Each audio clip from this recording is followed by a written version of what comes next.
은혜로운 귀한 찬양 감사합니다. 하나님 말씀 이사야 61장 1절에서 3절까지 우리 같이 한 음성을 읽겠습니다. 주 여호와의 영이 내게 내리셨으니 이는 여호와께서 내게 기름을 부으사 가난한 자에게 아름다운 소식을 전하게 하려 하심이라. 나를 보내사 마음이 상한 자를 고치며 포로된 자에게 자유를, 갇힌 자에게 노임을 선포하며 여호와의 은혜의 해와 우리 하나님의 보복의 날을 선포하며 모든 슬픈 자를 위로하되 무릇 시온에서 슬퍼하는 자에게 아간을 주어 그 죄를 대신하며 기쁨의 기름으로 그 슬픔을 대신하며 찬송의 옷으로 그 근심을 대신하시고 그들이 의의 나무 곧 여호와께서 심으신 그 영광을 나타낼 자라 일컬음을 받게 하려 하심이라. 아멘.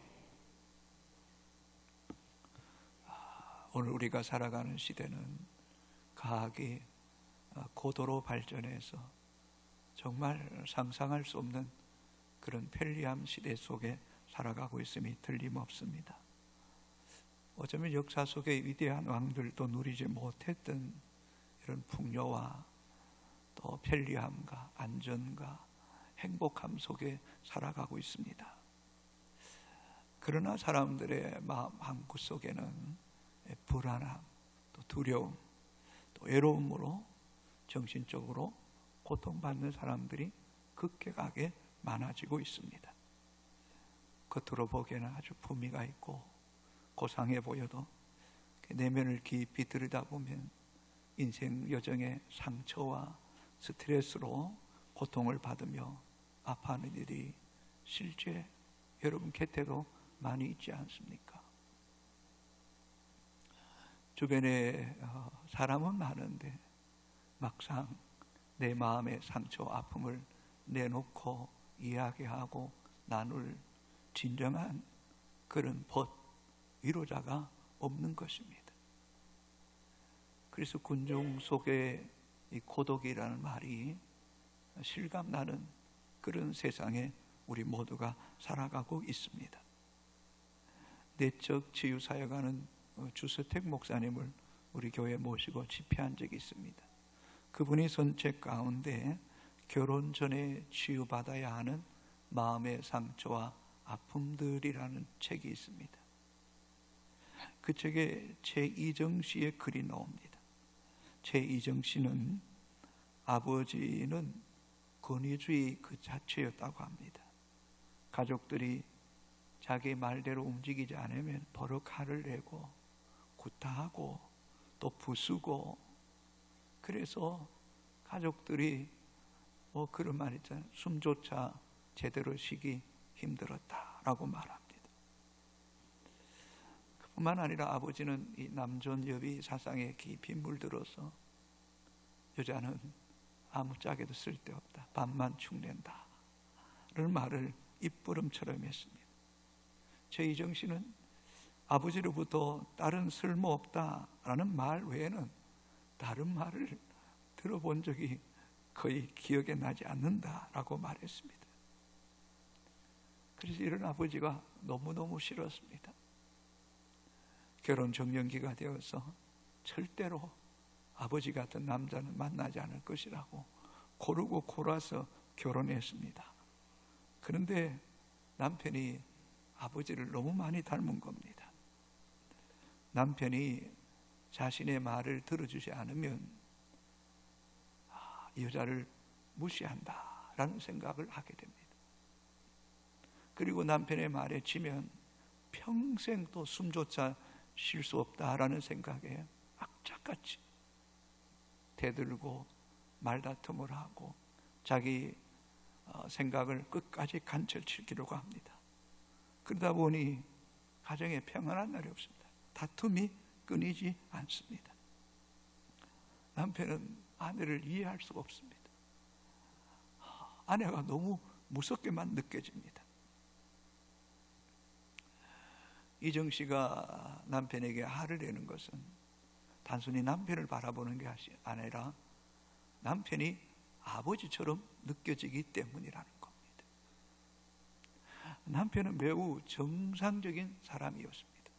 그런데 이 최희정 씨 안에 있는 아버지에 대한 상처가 남편이 무슨 말하고 무슨 행동을 해도 아버지의 감과 들추어주면서 그 치유되지 않은 감정이 폭발하면서 다툼고 그 일로 인하여 가정은 더 힘들어져 갔다는 것입니다.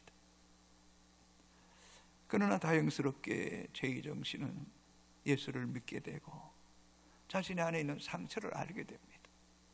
그리고 말씀 속에서, 기도 속에서 그 상처가 치유되고 보니까 남편이 그렇게 착하게 보이더래요. 남편이 자기 이야기를 너무너무 잘 들어주는 것에 대해서 비로소 고마움을 알게 되고, 그러면서 남편을 잘 섬기고 순복하면서 가정의 치유와 행복이 깃들어지기 시작했다는 것입니다. 상처가 뭘까요? 상처의 정의는 이렇습니다. 관계와 삶에서 받은 상처의 감정이 치료되지 않고 아직도 남아있는 상태. 받은 상처가 치유되고 회복되면 잊혀지는데 치유되지 않으면 그 상처가 계속해서 남아있다는 겁니다. 이 상처가 치유되지 않으면 내 사고 속에, 생각 속에, 언어 속에, 또 감정 속에, 행동 속에 이 상처들이 결정적인 순간에 폭발한다는 거예요. 드러나서 또 다른 사람을 고통스럽게 한다는 겁니다. 그래서 상처는 반드시 치유되어야 된다는 거예요. 상처가 미치는 영향을 한 5가지로 살펴볼 수 있습니다. 상처를 많이 받으면 자존감이 약해집니다. 스스로 무능하다고 생각하는 것. 그래서 자신감을 잃어버리게 됩니다. 그러다 보면 세상과 사람들에 대해서 늘 소극적이고 더 적극적으로 나서지 못하는 그런 현상이 많이 나타난다는 것입니다. 두 번째, 이런 상처가 많을수록 부정적인 생각을 가지게 됩니다. 상처가 늘 괴롭히는 것, 상처에 이렇게 반복해서 그 생각에 빠지다 보면 이 세상이나 사람에 대해서 신뢰성이 떨어지는 것, 그리고 세상을 부정적으로 보게 되면 본인이 불행해지는 거예요. 밝게 못 보는 거예요. 웃어야 되는데 웃지 못해. 기뻐해야 될 때 잘 기뻐하지도 못해. 마음의 상처 때문에 불안해서. 세 번째, 상처는 대인관계를 어렵게 만듭니다. 상처가 많으면 많을수록 상처를 쉽게 받게 된다는 겁니다. 자신이 또 상처를 받음으로 끝나는 게 아니라 그 상처를 또 누군가에게 폭발해서 또 다른 사람에게 상처를 입히게 돼요. 그러다 보면 주변에 사람이 없는 거예요. 사람이 없는 거예요. 네 번째, 상처는 신앙의 굴곡이 심하게 됩니다. 상처가 많으면 사람에게도 마음의 문을 열지 않고 목회자에게도 마음의 문을 잘 열지 않습니다. 하나님께도 마음의 문을 잘 열지 않습니다. 그러다 보면 은혜를 잘 받지 못해. 그뿐만 아니라 상처가 많으면 말씀에 대한 오해도 많이 합니다. 설교 때문에 시험도 쉽게 듭니다. 그래서 내적인, 영적인 평안이 없어요. 기쁨이 없어요. 여러분, 저는 바라옵기는 여러분의 예배 시간에 찬양하고 말씀 들을 때 기쁨과 평안이 충만하게 되기를 주님의 이름으로 축복합니다. 우리가 잘 아는 로마서 14장 17절에 하나님의 나라는 먹고 마시는 것이 아니라 의와 평강과 희락이 넘치는 거예요. 이게 은혜 받은 사람이에요. 다섯 번째로, 상처는 심리적으로 담이나 감옥 역할을 합니다.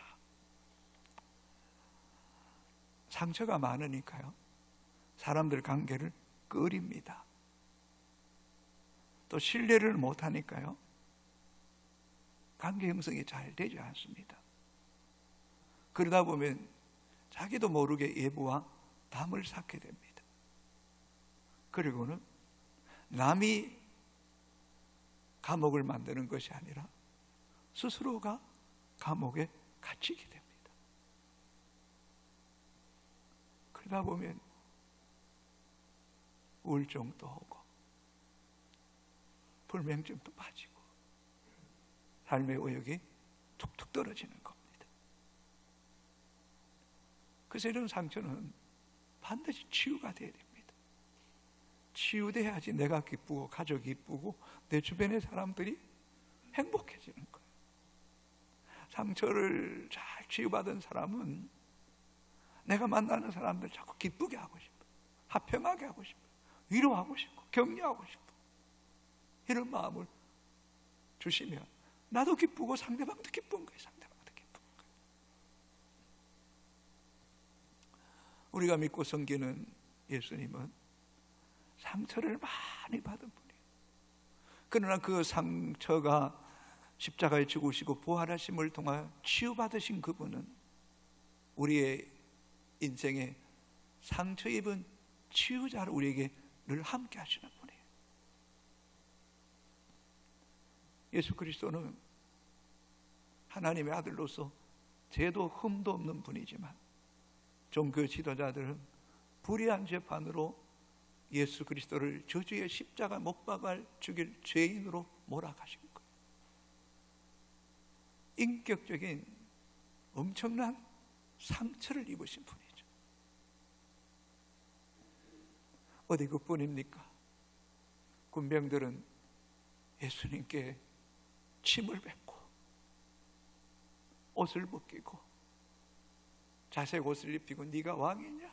갈대를 주며 네가 왕의 호를 가지고 주먹으로 때리고 하나님의 아들이 이 땅에 와서 인간에게 모든 모욕을 받으시 자존감에 엄청난 상처를 입으신 분이 예수 그리스도세요. 그분은 육체가 상처투성이에요. 어떻게 하나님의 아들이 그 저주의 나무에 못 박히십니까? 손에도 못 박히고 발에도 못 박히시고 옆구리에도 장에 찔려 물과 피를 쏟아지고 머리에 가시관을 쓰신 머리 끝에서 발끝까지 상처 입지 않은 부분이 하나도 없으신 분. 마음에도 정신도 육체도 다 상처투성이신 주님. 육체의 상처를 입으신 예수님. 인간의 죄를 다 담당하고 십자가에 못 박히시면 너무나 고통스러워서 엘리 엘리 라박사막다니 나의 하나님 어찌하여 나를 버리셨나이까 절규하며 하나님께 부르실 때 하나님도 인간의 죄를 담당하신 그리스도를 외면하신 거예요. 하나님께 버림받는 상처, 가장 믿고 신뢰하고 사랑받아야 될 하나님으로부터 버림받는 그 상처가 얼마나 고통스럽게. 어디 그뿐일까요? 하늘도 땅도 사람도 하나님도 다 버림받은 채 그 홀로 십자가에서 외로이 고독하게 죽으신 주님을 생각할 때면 설교를 준비하는데 얼마나 가슴이 뭉클해지는지, 얼마나 힘드셨고 얼마나 여로우셨을까.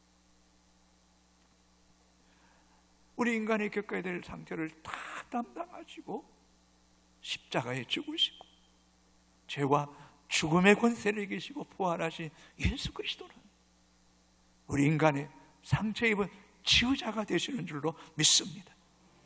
우리 인간이 겪게 되는 정신적, 육체적, 심리적, 인격적 버림받은 그 모든 상처의 치유자가 되죠. 우울 가운데 있습니까? 고독합니까? 그분은 우리의 정신적인 마음의 병을 치유하시는 상처 입은 치유자예요. 육체의 질병을 갖고 계십니까? 육체 입은 자의 치유자이십니다. 버림받고 단절된 상처 있습니까? 주님은 그 버림받고 단절된 그 상처의 마음을 아시고 우리를 치유하시는 분입니다. 그분이 치유하지 못할 상처는 없습니다, 여러분. 그분은 우리의 상처를 이해하실 뿐만 아니라 그분은 우리의 상처를 넉넉히 치유하시는 주님이신 것이. 여러분, 이 상처 입은 치유자의 은혜가 우리에겐 값없이 믿음으로 주어지는 것이지만 우리의 모든 죄와 상처와 고통을 그리스도께서 십자가에서 담당하셨다는 사실을 잊으시면 안 됩니다, 여러분. 그래서 이사야 53장 5절 같이 읽습니다. 천재, 그가 찔림은 허물 때문이요, 상함은 죄악 때문이요, 그가 징계를 받음으로 우리가 평안을 누리고 그가 채찍에 맞음으로 우리가 나음을 받았도다.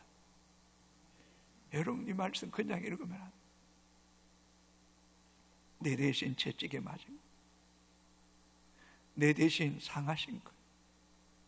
내 대신 찔리신 거예요. 내 대신 징계를 그분이 2000년 전에 십자가에 그 극심한 고통 속에서 버림당하시고 외로이 하늘도 땅도 아무도 그분을 돌아보지 않고 외면하는 그 고통 속에서 죽음을 이기심을 통하여 우리의 치유자로 오심을 여러분 잊지 말아야 됩니다. 오늘도 주의 여호와 영이 성령의 임재가 강력하면 우리의 상처를 깨끗하게 치유해주신 줄로 믿습니까, 여러분? 61장 1절 같이 읽습니다. 주 여호와 영이 내게 내리셨으니 이는 여호와께서 내게 기름을 부으사 가난한 자에게 아름다운 소식을 전하게 하려 하심이라. 나를 보내사 마음이 상한 자를 고치며 포로된 자에게 자유를, 갇힌 자에게 노임을 선포함. 여호와께서 예수 그리스도에게 기름 부으실 때, 여호와의 영이 성령으로 그리스도와 함께 할 때에 놀라운 역사가 일어납니다. 이 기름 부으심, 이 성령은 하나님의 영이에요. 예수 그리스도의 영이에요. 이 성령은 우리의 연약함을 지금도 돕고 계십니다. 성령은 우리의 모든 정신적, 육체적, 마음의 병을 치료하시는 분입니다. 이 성령은 오늘도 우리의 영혼을 살리시고 회복시키시고 구원하시는 성령입니다. 아멘입니까, 여러분?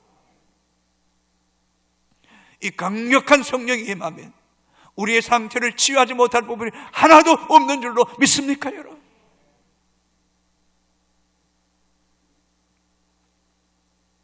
제가 어릴 가정에 겪었던 상처, 전 여러분에게 다 말하지 못한 상처도 많이 있습니다. 너무 부끄러웠어. 너무 고통스러워. 그러나 예수 그리스도 안에서 그 상처가 깨끗이 치유된 것 같아요. 얼마나 감사해요. 여러분, 요셉 보세요.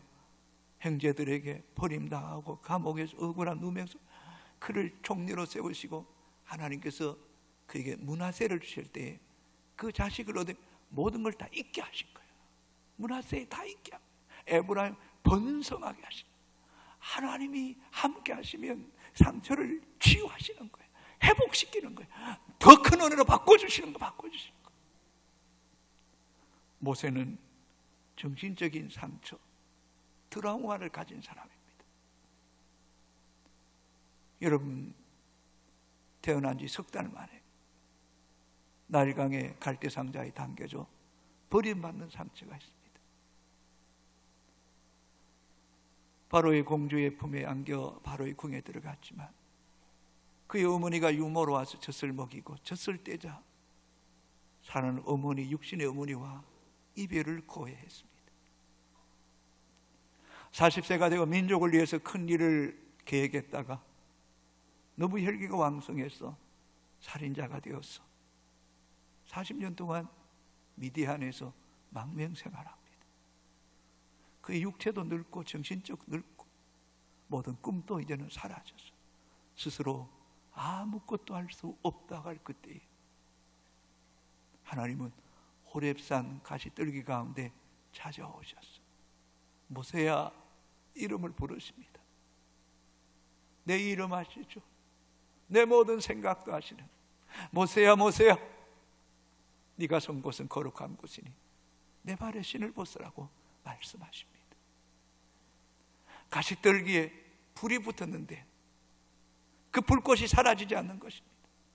성령으로 모세 가운데 함께 하실 때에 모세가 80년 동안 겪었던 그 상처, 좌절감, 절망감, 스스로 아무것도 할 수 없다고 하는 그 모든 것들을 치유하실 뿐만 아니라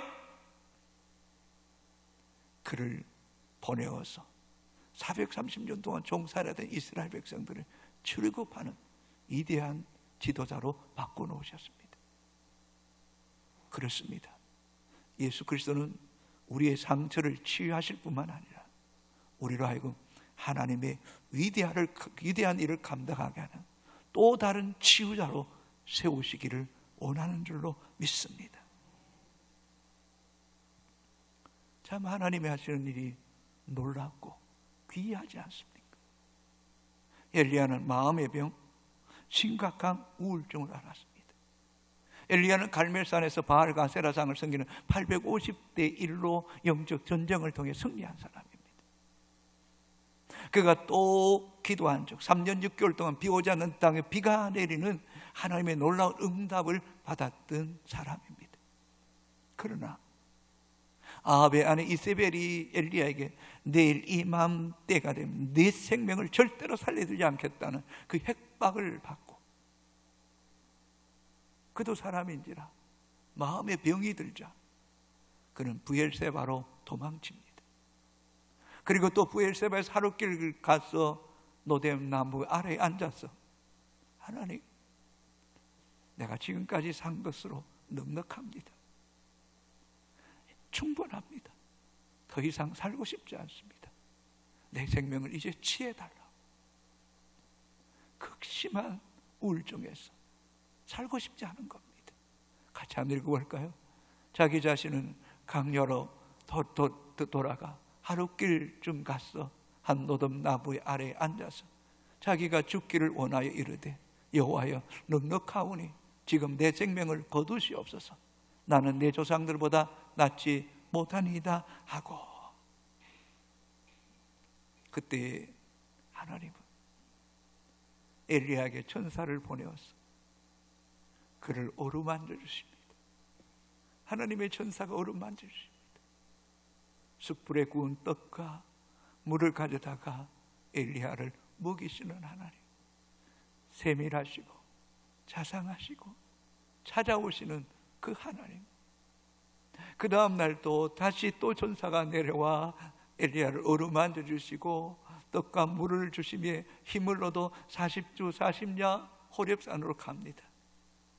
그러나 아직도 그의 마음이 깨끗하게 치유되지 않은 것 같습니다. 왜요? 그가 동굴 속에 들어가니까 또 굴 속에 들어갑니다. 담을 쌌습니다. 그때에 하나님으로부터 세미한 음성을 듣습니다. 말씀을 듣고 깨끗하게 치유되어서 다시 사명의 길을 걸어가게 하셨습니다. 사랑하는 성도 여러분, 오늘 이 시간도 예배 드리는 가운데 찬송하고 말씀 듣는 가운데 주께서 우리의 마음을 어루만져 주시고 말씀 듣는 가운데 새 힘을 얻고 치유받아서 사명의 길을 다시 걸어갈 수 있는 은혜가 있게 되기를 주님의 이름으로 축복합니다. 여러분, 목사도 우울증 걸릴 수 있습니다. 성도도 우울증 걸릴 수 있습니다. 너무 무리하지 마세요. 가루하지 마세요. 너무 스트레스 받지 않도록 조심하세요. 여러분 마음이 자꾸 이렇게 주저앉고 포기하고 싶고 혼자 있고 싶을 때 그 위험 신호입니다. 그럴 때일수록 주를 더 가까이 해야 됩니다. 더 말씀 속에, 더 예배 가운데, 찬양 속에 쑥 들어가시기 바랍니다. 여호와를 앙망하는 자는 새 힘을 주시니 독수리 날개치며 올라감 같은 새 힘, 위로부터 힘을 공급받게 되기를 주의 이름으로 축복합니다. 우리의 육신은 연약합니다. 세해집니다. 약해집니다. 그러나 위를 바라보십시오. 위로부터 능력을 공급받을 때 육체도 마음도 영혼도 살아나는 은혜가 있게 되기를 주님의 이름으로 축복합니다. 축복합니다. 위로부터 능력을 공급받아야 됩니다, 여러분. 목사가 이 강단에 서는 것이 쉬운 게 아닙니다. 위로부터 능력을 공급받아야, 여러분도 위로부터 주신 새 힘을 공급받아야 삽니다, 여러분. 우리는 그리스도 안에 있으면 매일매일 새로운 피조물로 바뀌는 역사가 일어나는 거.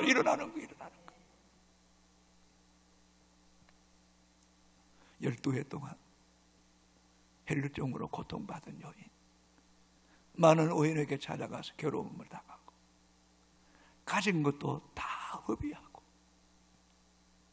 인간적으로 소망이 전혀 없습니다. 그때 예수의 소문을 듣고, 예수의 소문이 얼마나 귀한지, 그 소문을 듣는 가운데 마음속에 믿음이 싹트기 시작합니다. 내가 예수님의 옷자락만 만져도 낫겠다는 믿음이 들자 12년 동안 헬루증으로 고통받은 여인이지만 사력을 다했어. 무리들 중 그 틈 사이로 들어가 주님의 옷자락을 만질 때 헬루의 근원이 치유되었습니다. 오늘도 우리에게 이런 믿음이 있을 때, 믿음의 기도는 병든 자를 일으킵니다. 믿음으로 주님을 붙잡을 때 그 믿음을 통해 하나님 오늘도 우리 가운데 역사하시는 하나님이신 줄로 믿습니다, 여러분. 이 믿음이 자꾸 있으면 우리 가운데 불일 듯 일어나게 되기를 주님의 이름으로 축복합니다, 여러분. 믿음은 절대적이어야 됩니다. 반신반의하는 믿음이 안 됩니다. 오직 주님이면 하실 수 있습니다. 당신은 상처 입은 치유자입니다. 믿음이 있어야 됩니다. 사도 바울이 육체의 가시를 제거해달라고 3번이나 기도했습니다. 그러나 하나님은 그의 육체를 치유하진 않았습니다. 그리고 말씀합니다. 네 은혜가 네게 족하도다. 네가 약할 때 온전해질 것이고, 네가 약할 때 하나님의 능력이 더 강하게 역사한다. 여러분의 약함을, 여러분의 질고를 부끄러워하지 마십시오. 그 약함, 그 질병 때문에 주를 붙잡고 신뢰할수록 주님께서 우리를 온전케 하시고 주의 능력이 더 강하게 역사하는 은혜가 있게 되기를 주님의 이름으로 축복합니다. 육체의 약함을 인정합니다. 그러나 육체의 약함으로 끝나는 것이 아니라 그 육체의 약함 가운데 십자가의 능력이 함께하게 되기를 주님의 이름으로 축복합니다. 여러분, 무엇을 보고 있습니까? 무엇을 붙잡고 있습니까? 주님을 바라보십시오. 이런 상처 입은 자가 치유될 때에 그것은 여러분 안에 예수의 생명이 살아있는 것, 예수의 능력이 함께하는 겁니다. 예수의 그 향기가 우리 안에 살아서 진동해야 됩니다. 이게 상처 입은 치유자가 되는 겁니다. 우리 교회 안에도 권사님들 가운데도 자녀를 인하여 상처가 있고, 그 상처 때문에 예수 그리스도를 만나고, 그 상처를 인하여 주님을 만나고는 또 다른 상처 입은 자들이 보여지고, 그 내 상처가 치유되어서 내가 건강한 백신이 되어 또 다른 상처 입은 자들을 찾아가고 위로하고 복음을 전함을 통해서 그들을 또 복음 안에서 그들이 치유되게 하는 전도자가 되기를 주의 이름으로 축복합니다. 수가상 우물가의 여인이 주님을 만난 그 기쁨이 얼마나 컸던지, 물동이를 버려두고 그 사람에 대한 두려움에 가득 찼던 여인이 동네에 들어가 복음을 전했던 이런 역사가 오늘도 우리 안에 있게 되기를 주님의 이름으로 축복합니다. 하나님이 우리 가운데 치유하시는 통로는 너무나 다양하고 놀랍습니다. 모세가 호렙산 불꽃 가운데 강림하신 그 주님을 만나는 순간에 치유되는 거예요. 사명자로 바뀌는 거예요. 엘리야가 심각한 우울증이 있지만 어쩌면 하나님이 천사가 이런 어루만지심이 떡을 먹고 물을 마심을 통한 육체의 회복과 함께 세미한 음성, 말씀이 들려지고 그 말씀이 깨달아지고 그 말씀이 내 안에 되새김질 되어지고 내가 말씀을 붙잡지만 말씀이 나를 붙잡아서 나를 이끌어갈 때에 우리는 살아나는 거예요. 예수의 소문을 들을수록, 말씀을 들을수록 내 마음속에 믿음이 생기고 예수님의 옷자락만 만져도 낫겠다는 그런 믿음이 우리를 살리는 거예요. 살리는 거예요. 베드로가 은과 금은 내게 없거니와 내게 있는 것으로 내게 주니 나사렛 예수 이름으로, 나사렛 예수 이름으로 오른손을 잡아 일으키니 앉은 병이 일어나 걷는 거예요. 손마른 병자가 해당해서 하나님 말씀을 듣고 예수 그리스도의 말씀을 듣는 건 손마른 병이 치유되었던 것처럼 여러분도 모르게 여러분의 정신과 마음과 육체와 영혼이 이 예배 가운데 치유와 회복과 구원의 역사가 있는 줄로 믿으시기를 주의 이름으로 축복합니다. 여러분, 이 거룩한 주일이 20년, 30년, 40년 동안 여러분의 삶과 여러분의 가정과 자녀를 지켜주셨음을 잊지 않게 되기를 주님의 이름으로 축복합니다. 성령을 제한하지 마십시오. 하나님의 역사는 너무나 다양하다는 사실을 잊지 마십시오. 여러분, 인정하셔야 될 것이 있습니다. 2000년 전에 이미 예수님께서 우리의 연약함과 우리의 질병을 십자가에 담당하셨습니다. 마태복음 8장 17절입니다. 같이 읽습니다. 이는 선지자 이사야를 통하신 말씀에 우리의 연약함과 주신이 담당하시고 병을 짊어지셨다 함을 이루려 하심이더라. 아멘. 저를 보십시오. 여러분의 약점이 십자가 안에 있을 때 강점으로 바뀝니다. 여러분의 단점이 십자가의 능력이 함께, 예수 그리스도의 복음이 함께할 때에 장점으로 바뀌는 거예요. 오히려 그 가운데 하나님의 역사가 더 강하게 나타나게 되기를 주의 이름으로 축복합니다. 여러분의 모든 질병을 주님께 십자가 담당하신 줄로 믿습니다. 이번에도 다니엘 기도에 더 아름다운 교회 모용국 목사의 간증이 있습니다. 건강하게 보입니까? 건강하게 보여요? 네, 건강하게 보이죠. 30세의 목사가 되어서 시골에서 교회도 꽤 부흥했습니다. 27년째 되던 몸에 이상이 왔습니다. 병이 들었습니다. 서울대학병원에 가서 검사했더니 교모세포종입니다. 쉽게 얘기하면 뇌암입니다. 아주 악질적인 암입니다. 사기암입니다. 전이가 너무 쉽고 공격적인 질병입니다. 우리가 무섭게 얘기하는 췌장암이 어떤 분은 생존율 12%, 더 짧게는 9%라 그럽니다. 교모세포종 암은 생존율이 3%. 그리고 이미 이 사기 거의 말기에 와서 눈이 한쪽이 안 보입니다. 한쪽이 다 어느 한쪽, 팔 한쪽, 다리 한쪽 다 이미 마비가 오고 제 기능을 못합니다. 서울대 병원에서 짧게는 3개월, 길게는 6개월이라 그럽니다. 근데 목사님 믿음이 대단하죠. 이 암에 걸려서도 교회를 개척했습니다. 나는 강단에 서서 말씀 전하다 죽기를 원한다. 상가 건물을 빌려서 정말 종이를 깔고 예배 드렸습니다. 그리고 목사님들 만날 때마다 나를 위해 기도해달라고, 1년만 더 살게 해달라고 기도해달라고 말했습니다. 근데 교회가 됩니다. 여러분, 앉아서 설교했는데 일어서서 설교합니다. 걸을 수가 있습니다. 땅을 샀습니다. 교회를 지었습니다. 5년이 걸렸습니다. 5년 동안 살아있었네요. 이제 올해 12월 12일이 되면 5년이 지나간다고 합니다. 그런데 이 목사님이 아침에 일어나면 세수하면서 예수 그리스도 이름으로 명하노니 교모세포암은 소멸될지어다. 예수 이름으로 명하노니 눈이 회복되고 입술이 회복되고 팔과 다리가 회복되기를, 때로는 성부, 성자, 성령으로 명하니 눈이 회복될지, 혀가 회복될지, 팔이 다리가 회복될지 계속해서 할렐루야 아멘, 할렐루야 아멘, 감사합니다, 찬양합니다, 행복합니다, 주님께서 이기게 하실 것입니다, 승리를 주실 것입니다 늘 외치고 외쳤더니 오히려 이전보다 더 건강해져 버렸어요. 여러분 사진을 보십시오. 얼마나 단단해 보이지 않습니까 여러분? 아니 3%밖에 살 수 없다는데 기적이 일어난 것입니다. 하나님이 다 고치지는 않습니다. 그러나 그리 아니하실지라도 예수 그리스도 안에 우리는 죽어도 다시 살아 영원한 천국 백성이 될 뿐만 아니라 소경이 보게 되고 보건이가 노래하게 되고 기머리가 듣게 되고 떨리는 연약한 손을 강하게 해주실 것이고 고통이 없고 아픔이 없고 다시는 사망이 없는 천국 백성 되게 하실 줄로 믿습니까? 그 복음 대신 예수 그리스도가 오늘 우리 안에 계십니다. 그분은 치유자십니다. 그분은 우리를 살리시는 분입니다. 그 복음 안에서 영적인 상처가 치유되고 치유로 끝나는 것이 또 다른 사람에게 치유자로 살아가는 하나님의 백성들이 되시기를 주님의 이름으로 축복합니다. 축복합니다. 여러분 다 같이 일어나 찬양하시겠습니다.